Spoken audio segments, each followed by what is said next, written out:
Hi everyone, Wismeril here. In this new series of videos, we'll be exploring all the speed farming builds available for the Sorcerer class, and we'll put each of them to the test. Are those builds able to speed farm a tier 70 plus good map under 3 minutes? Let's find out. After I'll have documented each and every speed farming build for the Sorcerer class, I will establish a tier list so you can know what are the options out there for us Sorcerer enjoyers. What I have crafted for you today is my speed farming version of the Chain Lightning build. I have spent a considerable amount of time testing items, mechanics, variants, comparing numbers and perfecting the build to what I'm going to show you now. I like to make very detailed build guides, which usually results in longer videos, so feel free to use the timestamps below to jump into the sections you want to watch first. Also, if you feel the pace of my voice is either too slow or too fast, I recommend speeding up or slowing down the video by 25% or more to align with the speed at which you enjoy processing information. First and foremost, let's talk gameplay. We are playing the Chain Lightning build in my favorite speed farming shell. In Diablo 4, the only items that can be imprinted with a mobility legendary effect are the amulet and the boots. On the amulet, we are using the best mobility legendary available, the Ghost Walker. It makes it so that every time we become unstoppable and for 4 seconds after, we gain 38% movement speed and more importantly, we can move freely through enemies. The no more hitbox collision part is massive, and the 38% increased movement speed is what will allow us to move at 200% movement speed between fights. The movement speed is capped at 200% in this game. Ghost Walker gives us 38% for 4 seconds after using Teleport, Flame Shield and Ice Armor.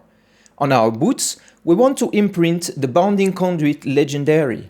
It grants 30%, buffed in patch 1.1.1, increased movement speed after using Teleport. In the same vein, the Enhanced Flame Shield node from our skill tree gives us an extra 25% movement speed when using Flame Shield. 38 plus 30 equals 68, 38 plus 25 equals 63. So we only need 38% extra movement speed from the affix roll on our boots and amulets to reach the movement speed cap. Therefore, only having a 19% roll on both the amulet and boots will do.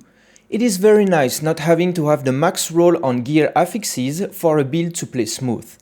Great yellow items affixes are far more rare than perfect legendary rolls. In this setup, pressing Flame Shield will make you move at 200% movement speed, and using Teleport, on top of closing the gap, will also make you move at 200% movement speed. Consequently, you want to alternate between those two skills when you are not in combat to zoom through the map.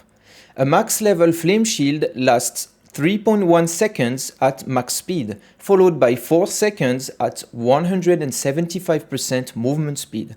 That's 7.1 seconds of enhanced movement speed.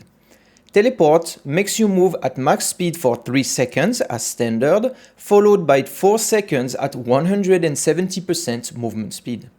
With cooldown reduction rolls on Amulet, Offhand and Helm, plus defensive ranks on your amulet and ranks to Teleport and Flame Shield on your boots, you can use Teleport for 3 seconds, immediately followed by Flame Shield for a little more than 4 seconds, immediately followed by Teleport again for 3 seconds.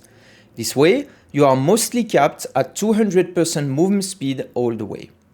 On the footage that you're seeing now, I don't have defensive ranks on my amulet, nor ranks to Flame Shield on my boots.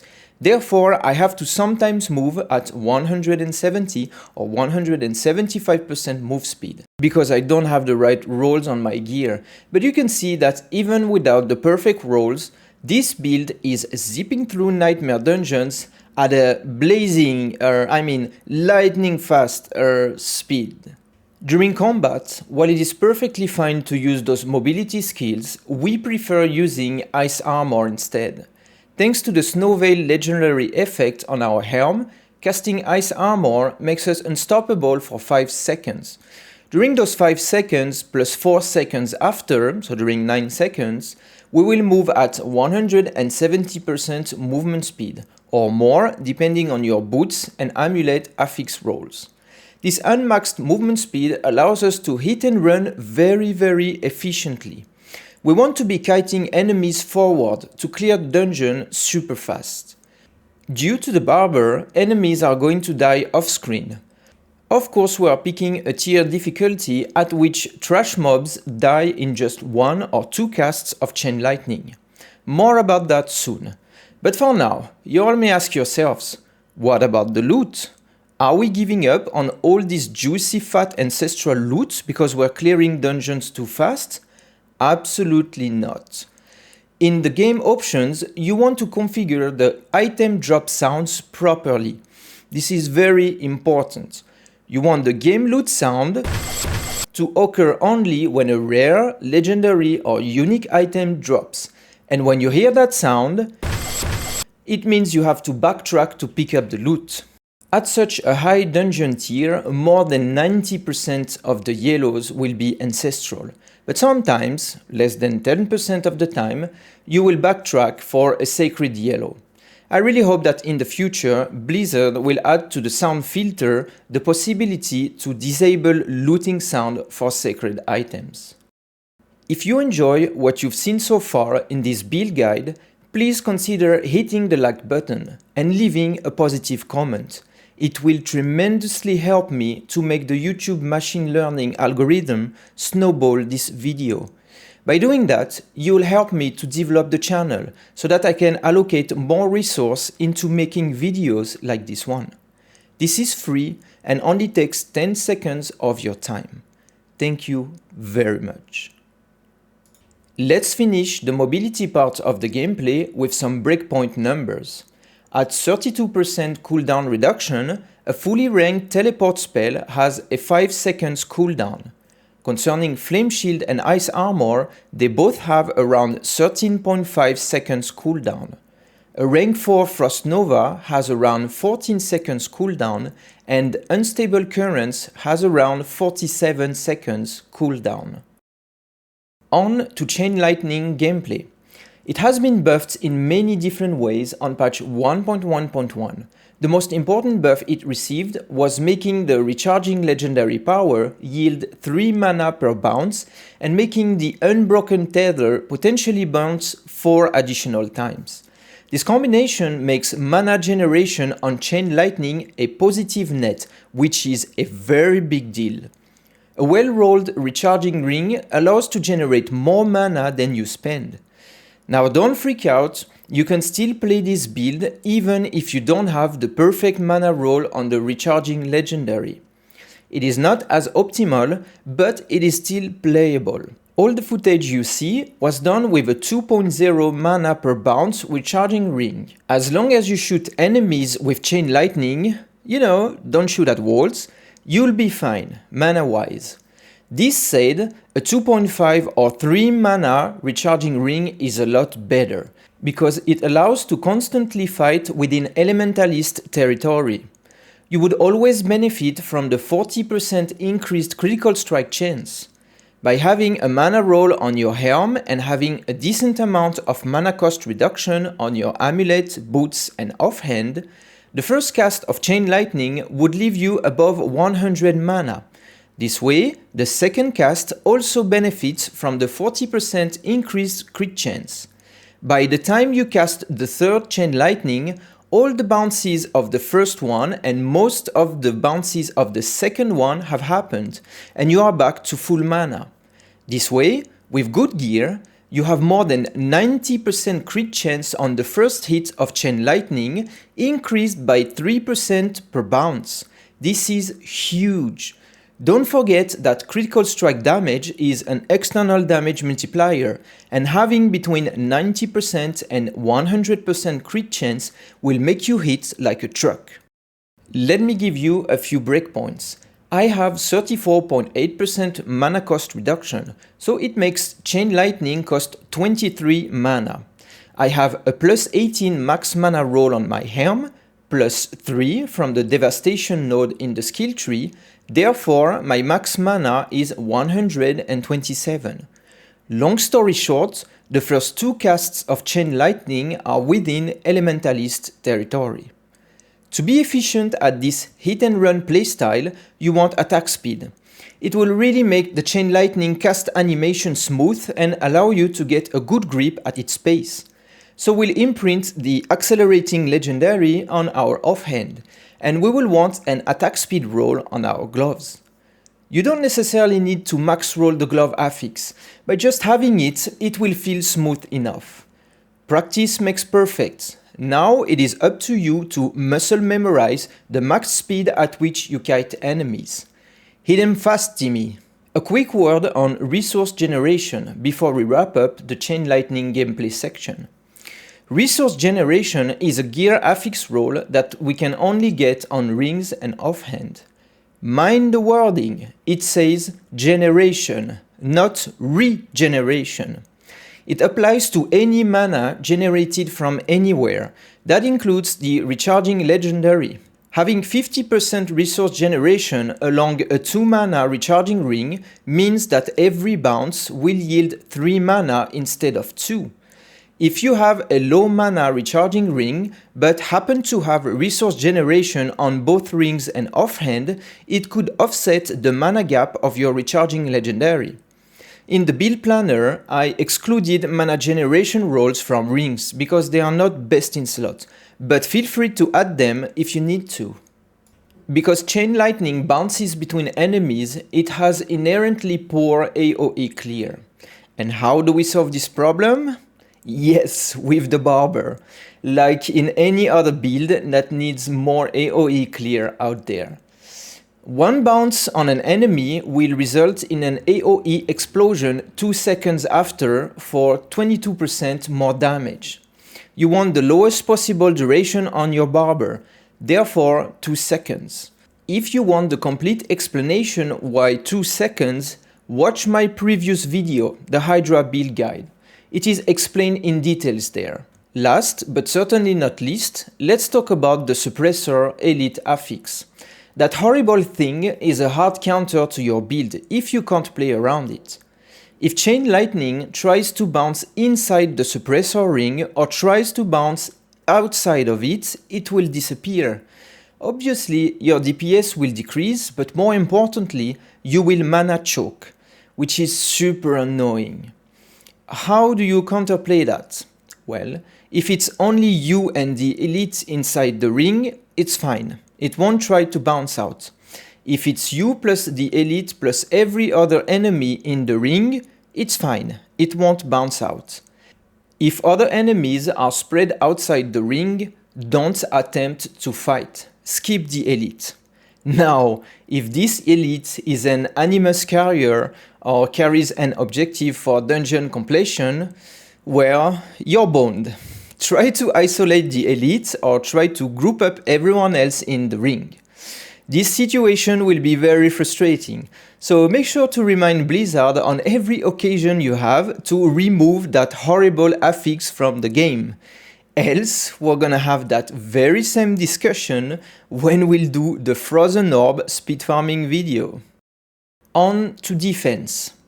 If you think you can clear 70 plus dungeons with a glass cannon build, you are very wrong. For a build to zip through tier 70 plus, you need to pack the appropriate amount of defensive stats. When it comes to speed farming, dying sucks, like real bad. The checkpoint system of dungeons is completely bugged. Most of the time you will respawn at dungeon entrance and will waste a minute of your time just walking back, even at 200% movement speed. Let's look at how tanky you need to be to not die at tier 70 plus.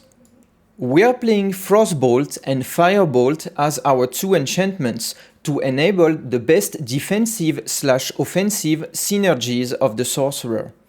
If we only look at the defense side of it, we can reduce damage from burning enemies and we can reduce damage from crowd control enemies. And guess what?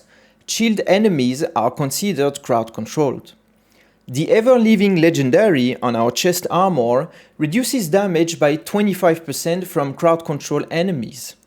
We have two rolls of damage reduction from burning on our chest and pants, along with the smoldering embers rare and magic nodes from the burning instinct paragon board. On chest and pants, we have the usual suspects: damage reduction from distant enemies and damage reduction from close enemies. Speaking of damage reduction from close enemies, we are playing the territorial glyph that reduces close enemies damage by 15% and the VR Mastery key passive that further reduces that by 25% if we crit. For that reason, when fighting elites, the butcher or a boss, you want to be at melee range for both defense and offense reasons. Next, the mana shield node in the skill tree provides 21% damage reduction. The uptime of this node is super high in this build. 3 points in Align the Elements will mitigate a lot of elite damage during the fights, especially if you consider the 3 seconds invulnerability of Flame Shield, during which this node recharges back to near maximum value. The 30% damage reduction from teleport has to be used from times to times in longer fights. Longer either because of the high enemy count or because of nasty elite affixes like Suppressor. Now let's talk best in slot affixes for chest and pants. The last roll on our chest and pants can be either max life or armor. The max life rolls are not multiplied by your life multipliers, such as rubies or rare paragon nodes. Therefore, those rolls provide less damage mitigation, in this build at least, than their percent armor roll counterparts. The only exception to this rule is if you are playing the Icefall Paragon legendary node, or if you have heavy barrier damage mitigation.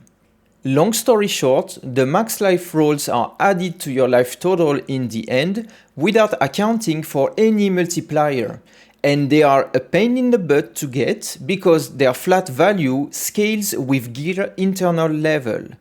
So you want to get armor rolls on this build. Needless to say, we are playing the Disobedience legendary on our pants and the Snowveil legendary on our helm to get another 10% armor 5 seconds after casting Ice Armor. Speaking of our helm, we have a max life roll there because it is best in slot. Simply put, no other affix is better in its place, so that's why we're taking it. For the hearts on our jewelry, we'll only get one defensive heart, the Heart of Revenge. We don't want the spell-breaking heart because it is not best in slot. This, my friends, is the amount of defensive stats you need to have to effortlessly clear tier 70+. I wouldn't take anything out. Those are the defensive breakpoints you need to speed farm tier 70+. You don't want less, you don't want more. You don't want more because everything else in the build has to be dedicated to offense. We don't want to fly like a butterfly and sting like a bee. We want to pack a punch and hit like a truck. On to offense. We are running a 7 Paragon board setup with 7 glyphs. To speed farm tier 70+, we need to hit super hard. The Paragon boards are heavily going to fill the additive bucket of our damage. The Enchanter glyph provides 92.4% non-physical damage, i.e. lightning. The following rare and magic nodes are going to further enhance non-physical damage: Elementalist, Elemental Balance on the starter board, Ruinous, Polar Rime, Elemental Balance on the Enchantment Master board, which we are going to further enhance by 75% with the Elementalist glyph. The reason why we are using this unusual glyph is because it is best in slot in a non-hard CC dependent and non-vulnerable dependent build. There is nothing else better. It pains me to admit that I couldn't make this speed farming build have a near decent uptime on vulnerable. I have tried so many different versions, I have tested so many different setups, The harsh reality is that trying to add vulnerable enablers will make this speed farming build very clunky. It will slow you down a hell lot because you're just trying to enable vulnerable on enemies. As a perfectionist, it pains me not being able to fit that in, but you know what? In the end, it doesn't matter.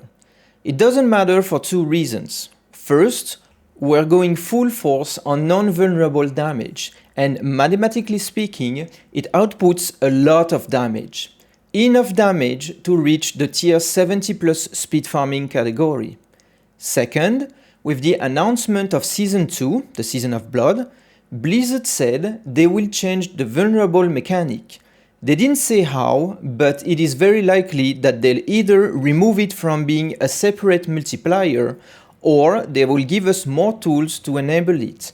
Like, giving us and the Necros the same exploit glyph like every other class has.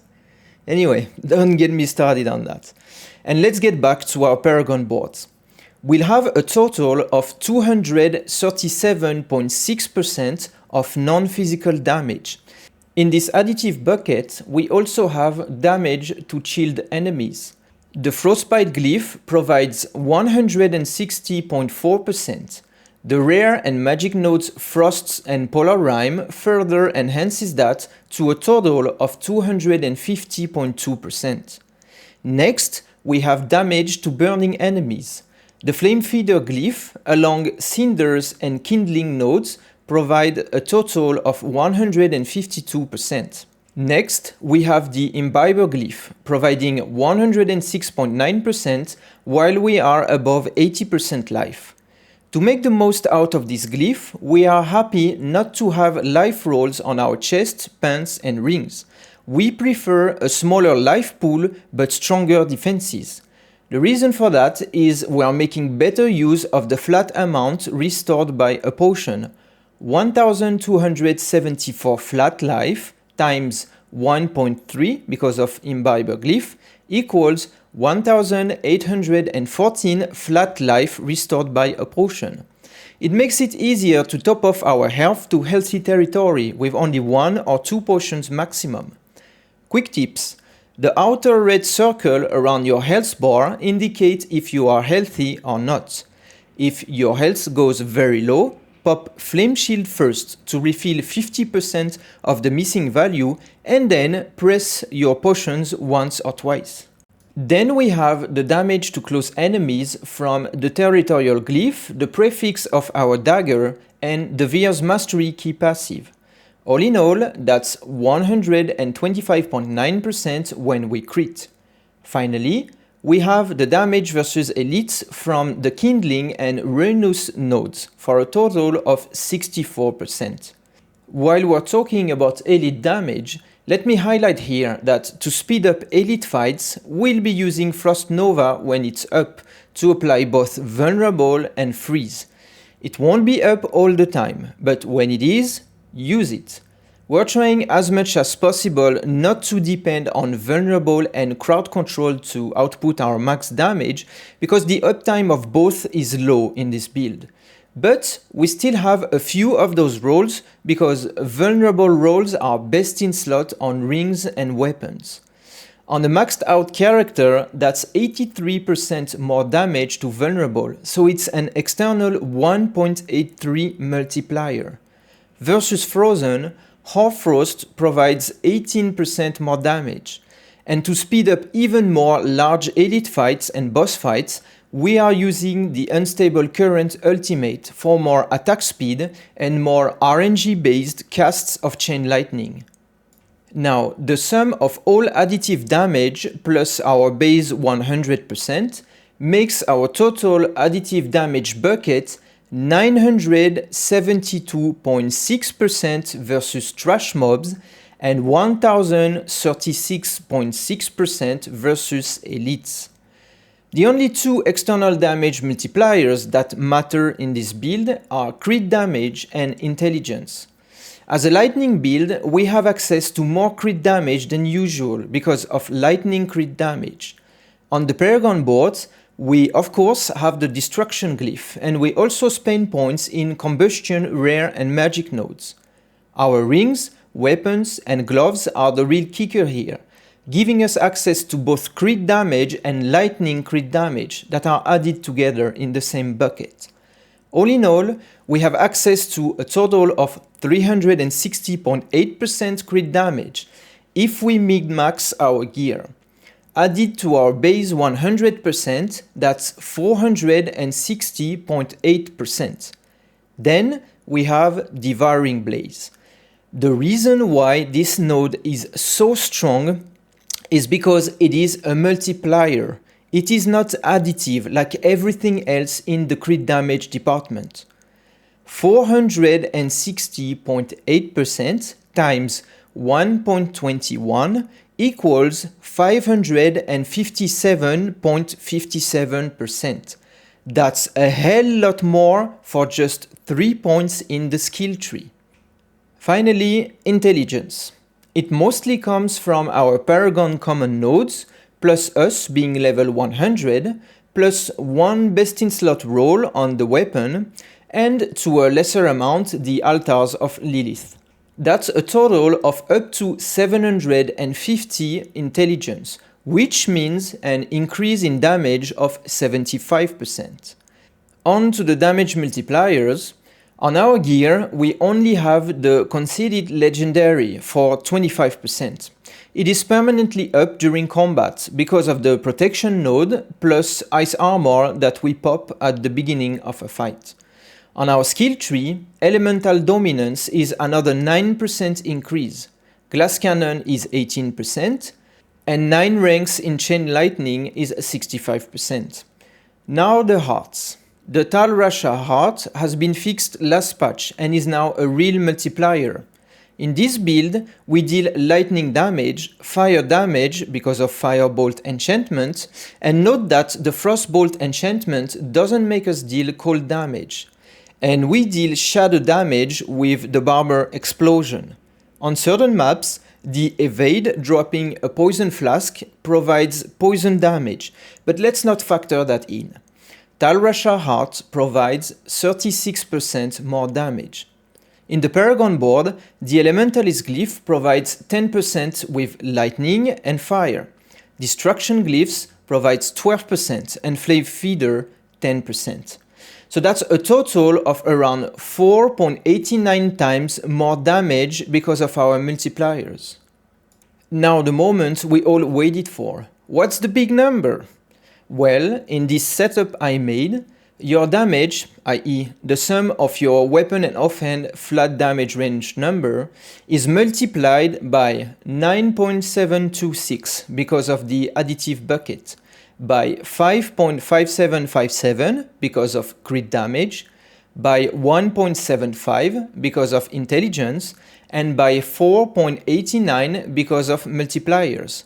Therefore, the damage value of your weapon and offhand is multiplied by 464.07. Now, why am I telling you that? For two reasons. First, it sets the reference for that chain lightning speed farming build. We'll use that number, along other things, to compare each and every speed farming build for the Sorcerer class. Second, this number helps us understand where this build lands in terms of tier difficulty for Nightmare dungeons. My gear is not min-maxed, but I have nearly all the required affixes and good rolls on most of them. The most optimal tier for me to speed farm in less than 3 minutes on a good map is tier 70 exactly. I don't know yet the exact amount of hit points enemies gain from one tier to the next one, so right now I can't tell you yet if having maxed out your rolls will lead to speed farming tier 72 or 73. But be sure that when the hit points per Nightmare Dungeon tier is publicly known, I will include that information in my videos. TLDR, this build with good gear on a level 100 character with maxed out glyphs lands at tier 70.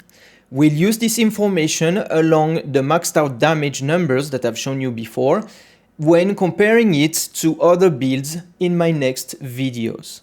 Now, how do you choose the right dungeon tier for optimal speed farming? You want trash mobs to die in maximum 4 hits of chain lightning. You want a clean elite fight to last maximum 2 barber rotations, so that's 4 to 5 seconds maximum. You want a clean boss fight without ads, not to last more than 1 unstable current duration, i.e. 10 seconds. This is how you will choose what tier to pick on a neutral sigil. This is how speed farming is done. Well, I truly hope you have enjoyed this first video in the speed farming series. Since you made it that far into the video, I am very interested in getting your feedback. You see, this video will set the standards for all future speed farming videos to come. Therefore, I'd appreciate if you would leave your thoughts in the comment section. Am I getting too much into details? Am I spending too much time into numbers, especially damaging ones? Am I missing important topics? You are one of the few that watch videos till the end, so you have the opportunity to make your voice heard. Help me shape up the content you would like to watch. If you assemble this build, I hope you have a blast playing it. You'll be running high tier nightmare dungeons in less than 3 minutes. You'll be getting tons of loot. You know, I'm pretty sure that at some point, after going through tens or hundreds of ancestral items inventories, you will hear that inner little voice screaming, "My kingdom for a bloody loot filter." I hear it every single time. This is Wismeril, signing off. I'll see you in Sanctuary, Wanderer.